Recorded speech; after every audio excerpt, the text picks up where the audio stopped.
Good afternoon, George. I hope I'm not bothering you at work right now. I wanted to ask you about something. My daughter told me that the two of you were thinking about moving. Is that correct? I understand you've been driving all around town looking for a new place. Yeah, you heard it right. We're getting out of this old dump. Our apartment's lease is up in a couple months, so we figured it's either now or never. This place has served us pretty well for the time we've been here, but the place is starting to get kinda cluttered, right? We'd like to move into a place that's a bit bigger if possible. Well, that sure is exciting for you, isn't it? And Jessica says you haven't found one yet? No, we're still looking. We'd like to rent a house this time around, but that's gonna mean a big increase in rent, right? But it's not like either of our salaries are gonna increase just because we're moving, so we've got two choices. One, we rent a house that's the size we want, but might be a bit far away from our respective companies. Or two, we settle for a smaller place than we'd like, but that's closer to the city. We're having a really hard time making up our minds. Well, that's precisely what I was hoping to talk to you about today. Now, let me ask you, George, are you too particular about the age of the house you move into? Oh, is there one you had in mind? Yes, indeed. It's a 50-year-old house. However, the entire interior was just renovated about 10 years ago, so the inside of the house is quite lovely. Does that seem like something you might be interested in? Hey, if the interior is nice, that's really all that matters to me. I'll only look at the outside when I'm coming home from work. Plus, you know what they say, they don't make them like they used to. Older houses are typically a lot sturdier than the ones they make these days. It sounds like this place will be perfect then. There's no one living in it right now, so it's available. It belonged to my husband's uncle before he passed away. That was about 3 years ago. I see. So who owns the house now? Your husband's cousins? No, it actually belongs to my husband. Really? How did that happen? Well, it's quite simple. His uncle didn't have any children, and all his other cousins live far away. None of them wanted it, so they were gracious enough to let my husband inherit it. Wow, that was kind of them. What's more is the location is excellent, so my husband was considering selling it for the extra money. But if you kids would like to live there, then you're more than welcome. You would do that for us? That is incredibly gracious of you, Mom. Are you sure you're fine with us living there? Of course, it's better than letting it collect dust, right? I just wish we could provide you with something a bit newer. Nah, don't worry about that at all. Like I said, I'm more concerned about the interior. So how big is the house? It's 2 stories tall with a walkout basement. The basement is mostly unfinished, but there's a room down there that can be used as an office if you'd like. The master bedroom is on the 2nd floor, and there's a guest bedroom on the main floor. Also, there's a full bath next to the master bedroom and a half bath on the ground floor. Do you suppose that would be large enough for you? Nah, it's too small. I'd need at least 5 more bedrooms. Just kidding. It would be perfect for us. The extra space will come in handy once we start having kids, too. And I mean, I'm not one to look a gift horse in the mouth. We'd love to live there. I'm glad to hear it. But are you sure you'll be all right with living in such an old house? It's nothing like the stylish sort of home you young folks are into these days. I've never been one for following style trends, so I'm sure it won't be a problem. Besides, we could always just put some new furniture or decorations in the house to spice it up a little bit, if we feel so inclined. Well, that sounds like a wonderful plan. You're welcome to make any alterations to the place that you'd like. So, would you like to come by this weekend and see it in person? Sure, that'd be great. You're sure to love the neighbors as well. We've known them for ages. We've met with them several times over the years when they've gone to visit my husband's uncle. They're absolutely wonderful people, so you won't have to worry about any trouble with them. Man, this house almost sounds like it's too good to be true. Oh, and I suppose we should get this out of the way. What would you like us to pay for rent? Our current budget for rent is $1,500. Is that enough? $1,500? Oh, don't be ridiculous. That's nowhere near enough. $3,000 a month, no less. Really? Of course not. Man, you had me going for a minute there, Mom. So really, how much should we pay you? You don't need to pay us a dime. What? No, I couldn't live there for free. I really would like to pay you something, even if it's just enough to cover property taxes. I mean it, dear. You don't need to pay us anything. You're doing us a favor. With you two living there, we won't have to worry about fires or break-ins. How about this? Rather than pay us for rent, you can simply take care of the house for us. Mow the grass, trim the hedges, that sort of thing. I still feel like that's not enough. You know how insane rent is getting these days, right? It would cost us way more than the $3,000 you jokingly said to rent a house that size. But if you say so, then I suppose I'll have to take you up on that offer. Don't worry, we'll take great care of the house. Thank you so much, dear. No, don't thank me, Mom. We're the ones who should be thanking you. You can't imagine how much of a help it'll be for us to not have to pay any rent. That's basically our single biggest expenditure as things stand. Well, then you can put the money that you've been paying in rent into savings from now on. That will come in handy in your future. You're absolutely right. We'll do our best not to take it for granted and be just as frugal as we've been. With this, we'll be able to save more money this year than we have in the last several years. Well, that's wonderful to hear. I'll send you some pictures of the house in the meantime. Then you can come and see it firsthand this week. Sounds like a plan. I really can't express enough how much I appreciate this, Mom.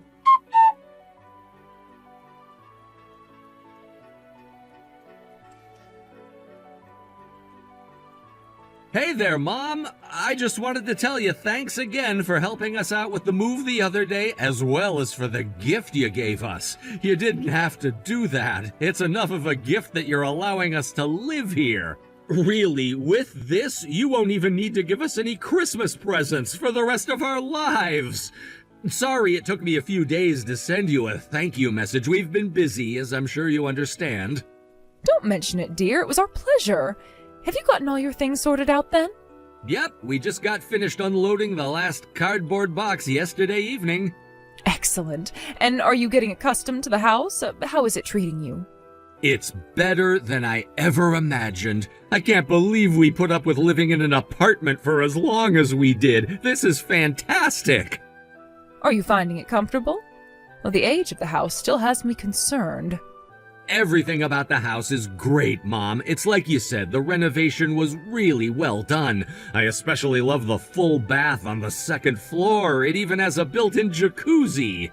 My husband's uncle had excellent taste, didn't he? Yeah, you can say that again. Oh, and thanks for giving me the idea about turning the basement room into an office. Oh, so you did take my idea then? That's wonderful. So you have your own office now? I know how often you work from home.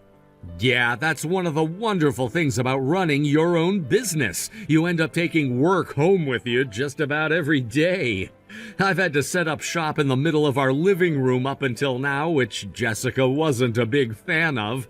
Now I'll be able to get my work done more efficiently and without bothering my wife. I'm glad I could do my part to reduce friction between you two. Not that there was ever much friction to begin with. I love seeing how well you and my daughter get along, George. And a big part of that is thanks to you guys. Oh? Yeah, you and Dad have always been really generous to us with presents. You bought us our sofa, TV, microwave, and a few other things, and somehow you always managed to buy us something that we were planning to buy ourselves. That has saved us a lot of trouble and made our lives a lot easier. We really owe a lot to you. Oh, don't be silly, George. We've never bought you anything that extravagant. Be that as it may, you've done more for us than we could ever possibly repay, and that was even before you allowed us to live here. We never thought that we would have a house like this. Well, I guess technically we don't have it since it's in your husband's name. If you'd like, we would be more than willing to sign it over to you. But you'd rather live in a house you built for yourselves, wouldn't you? Actually, that sounds like it would be a wonderful idea. We could demolish that old house you're living in, give you the land, and let you build whatever house you'd like. My husband has been saying that if you two were ever to build a house, he would cover the down payment for you. You would do that for us? My gosh, Mom, stop giving us so much. The guilt is starting to get overwhelming. I've never met anyone as generous as you in my entire life. All we want in our life is to see our daughter and the man she chose to be her husband become as happy as possible. We're glad to do whatever we can to make that happen.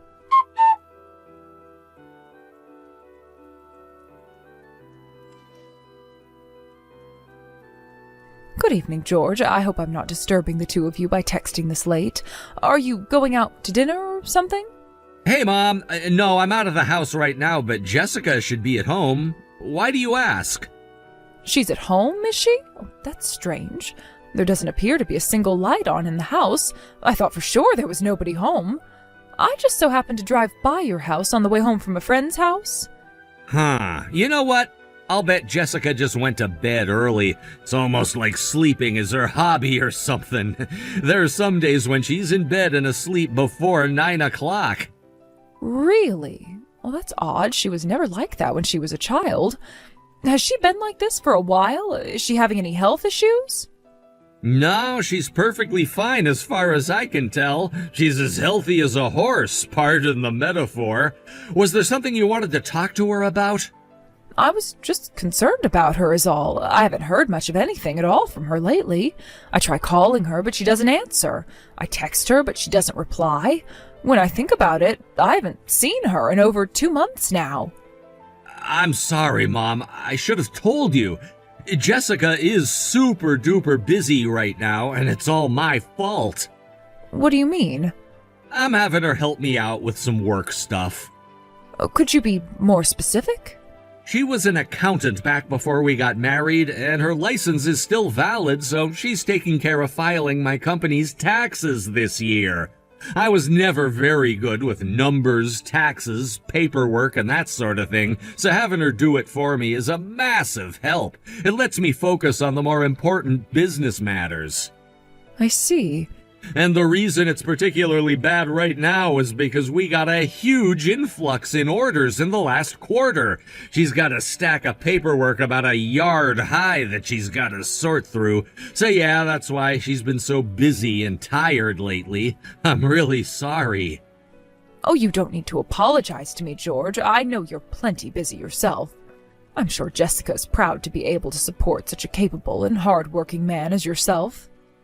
Hey, I'm nothing compared to Jessica. You should see her when she's on the job. She is super focused, and she seems like she legitimately enjoys it, too. I'll bet she likes doing my paperwork more than she likes doing the housework. Who knows? Maybe one of these days I'll put her in charge of the business and take care of the house for her instead. Ever since she was a little girl, she's always loved being helpful. It's not surprising to hear that she's so jovial about supporting you. This is a tough time for you, so make sure that you're there for each other. I'm sure that the two of you can get through anything as long as you work together. We'll definitely do that, Mom. I'll have her contact you just as soon as her workload settles down. Again, I'm sorry to make you worry about her. I should have said something to you sooner. No, I'm sorry for taking time out of your busy schedule. I'll leave you to your work, George. Have a nice evening.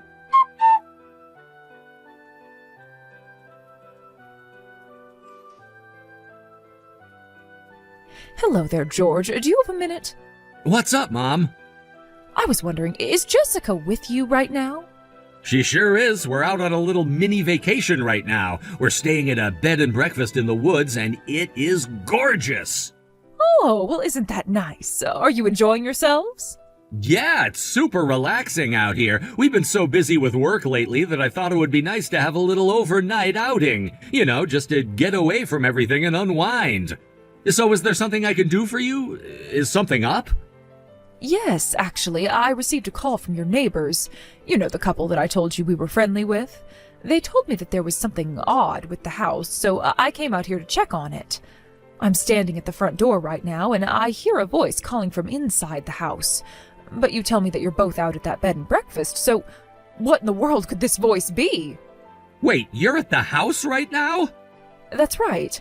When the neighbors told me they heard a strange voice coming from inside the house, I rushed down here right away to see what was going on. A strange voice? What in the world could that be? So you're not sure either? Well, in that case, I'm terribly sorry to do this while you're away, but I'm going to head inside and check it out for myself. I brought my spare key with me, so I'll get to the bottom of this. Wait, Mom, do not go inside the house. George, what's the matter? It's too dangerous for you to go alone. You have no idea what's in there. It could be a burglar. Oh, you're absolutely right. What was I thinking? I'll call the police and have them come in with me. No, you don't need to do that. Seriously, it's all right. You don't need to worry about it. You know what? I'll bet that voice is coming from the TV. We were watching a horror movie before we left. I'll bet it got turned on somehow and the movie started playing by itself. Yeah, that's gotta be it. Tell the neighbors it'll be over soon, okay? You can go ahead and go home now. George, is something wrong? You're acting rather unlike yourself right now. Don't be ridiculous. I'm perfectly fine. Is there some reason that you don't want me to go inside your house, George? Something you don't want me to see? No, that's not it at all. Are you sure? It seems to me that there's at least one thing in there you wouldn't want me to see. Namely, the sight of my daughter tied up in the living room. Did you already go inside the house? Indeed I did. That's trespassing. You can't just go into people's houses without permission. You didn't close the curtains all the way when you left. I could see her through the gaps. You'll have to excuse me for not being more considerate of your privacy after seeing that. Also, lest you forget, my husband and I are still the legal owners of this house. We have every right to enter whenever we please. But it's still my house. You had no business going in there after I told you not to. My daughter's safety is more important than your pride as the man of the house. I had no choice but to go in and rescue her as quickly as possible. Jessica told me everything you've been doing to her, George. You've been treating her like some sort of slave. No, I haven't. Then why did you bind her arms and legs with duct tape and tie her to the pillar in the living room? Can you explain that to me? Well, it's, kind of a game, get it? A game? You know, the kind of game that adults play in bed. I know it seems odd, but I swear she loves that sort of thing. In fact, she's the one who asked me to tie her up like that. I'm not a particularly big fan. I like doing it the normal way, but she was insistent. Don't insult my intelligence. She was shouting and crying for help when I found her. That voice the neighbors heard wasn't some horror movie. It was my daughter. You've been tying her up like this for months and forcing her to do your paperwork and the housework in exchange for giving her the bare minimum of food and water. I won't let you treat my daughter like this any longer. I'm telling you, Mom, don't believe a word she says. Jessica's not the same person she used to be. She's gone insane. I'm not the abusive one. She is. I had to tie her up in order to stop her from attacking me. It was self-defense. And now you're trying to blame Jessica for this? Hey, I've been doing the very best job that I can trying to deal with her. I'm the one that got left holding the bag for your failed parenting. We were completely wrong about you. We thought that you were a wonderful man who truly cared about our daughter, but now we know the truth.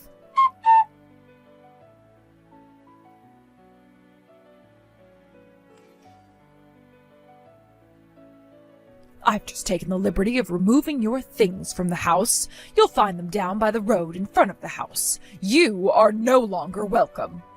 You put my stuff down by the road? You can't do that. That's all my stuff. On the contrary, my husband is the owner of the house, and we were merely allowing you to live there. That permission has been revoked, effective immediately. That still doesn't give you the right to throw my stuff outside. Oh, don't worry, the ground isn't that wet right now, so your things shouldn't get terribly dirty. That's not the issue. You going all crazy on me is the issue. After what you've put my daughter through, you think you have the right to call anyone else crazy? I took my daughter to the hospital. They'll be keeping her there overnight for observation. She was dreadfully malnourished. She's lost at least 15 pounds since I last saw her. It must have been torturous for her these last few months. I've talked things over with my husband, and we've decided to take legal action against you. What? You're gonna sue me? Can't we talk about this? We're family, right? Families don't sue each other. You are no longer a part of this family. Jessica will divorce you as soon as her health allows. You can't make her do that. I don't have to. She wants to divorce you. Well, I'll never consent. Once again, you don't need to. Our attorney will take care of you. My husband has been talking to him about the case while I've been taking care of my daughter and disposing of your things. We won't be pulling our punches, George. You should know by now that we will spare no expense when it comes to protecting our daughter's happiness.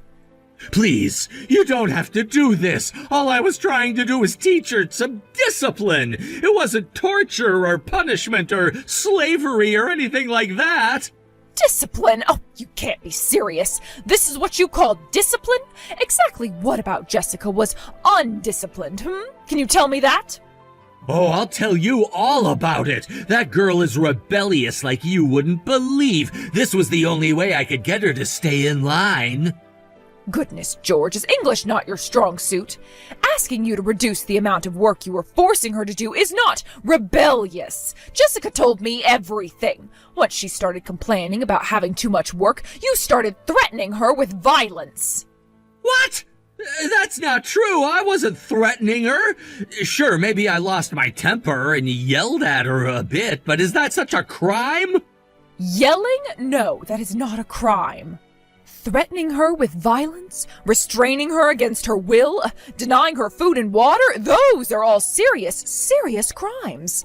All she did was push back against your outrageous expectations of her, and you bound her hands and feet for that?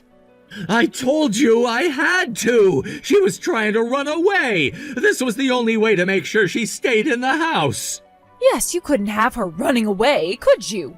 That would have foiled your plan to use her as your slave for the rest of her life. And that's why you concocted this vicious, evil scheme of yours to tie her up and keep her in the house. Look, Mom, this is a matter between me and my wife. She might not have enjoyed the discipline program I've been putting her through, but it is my prerogative as her husband to do what I see as best for her. And that's what I did. There was never any malicious intent. I was trying to help her. I am not concerned about your intent. All that matters to me is that your so-called discipline program was grueling enough to put her in the hospital. Are you under the impression that having good intentions is a justification for causing such serious harm to a person? Let's see how far that excuse will take you in a court of law. Okay, how about a compromise? You drop your lawsuit and get Jessica to stay married to me and not press charges. In return, I'll ease up on the discipline. How's that sound? I swear this time I'll get things right and we'll become the happy family we've always wanted to be. No family that you're a part of will ever be happy, George. Now stop this foolishness and divorce my daughter without putting up a fuss. I'm not sure if you're aware, but the deepest circle of hell is reserved for those who betray their benefactors.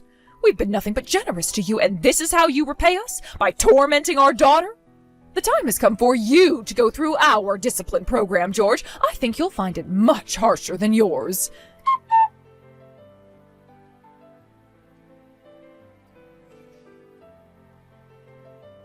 Thanks to the excellent work of my husband's attorney, we were able to make the divorce happen without Jessica ever having to come face to face with George.